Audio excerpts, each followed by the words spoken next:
magandang tanghali. So, ayan ang ating menu for today. Magluluto lang tayo ng chicken sinampalukan. Guys, start cooking na tayo. Keep on watching. So, ayan mga kainday, magsusutay lang tayo dyan ng bawang sibuyas and bawang luya. Pagsasabay-sabay na natin yan. So, sutay lang tayo.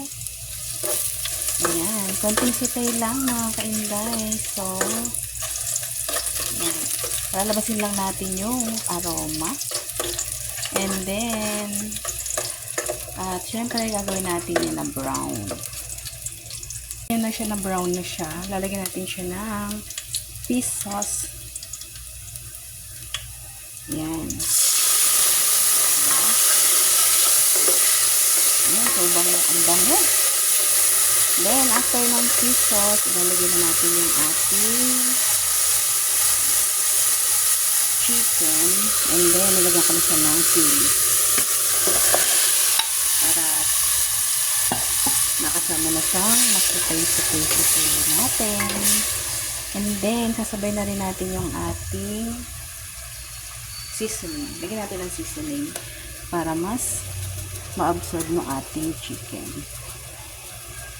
And then, ayan, susutay natin yan. Hayaan na natin siya ng ilang minuto. Susutay pa rin natin yan. So, habang nagsusutay siya, i-cover muna natin. Haluin natin mga kainday. So, ayan, oh. Kita nyo?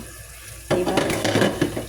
Habang nagsusutay, lumalabas yung water ng chicken. Hindi natin maintindihan bakit matubig ang manok. Diba? So, ayan. Sutay pa rin natin yan.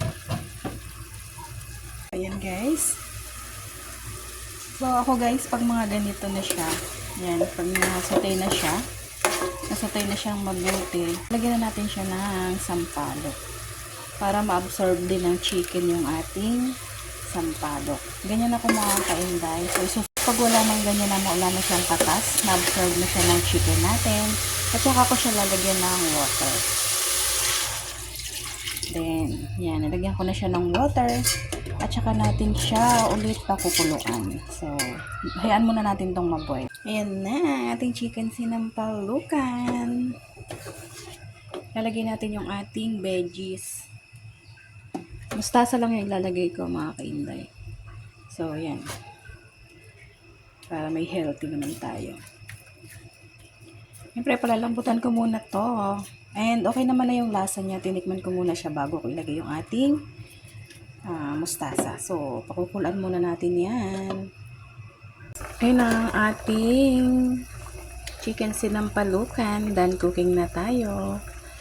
Okay na rin kanyang timpla. So, ready to serve na yan. Thank you for watching. Please follow, like, and share. Love, love, love. Bye!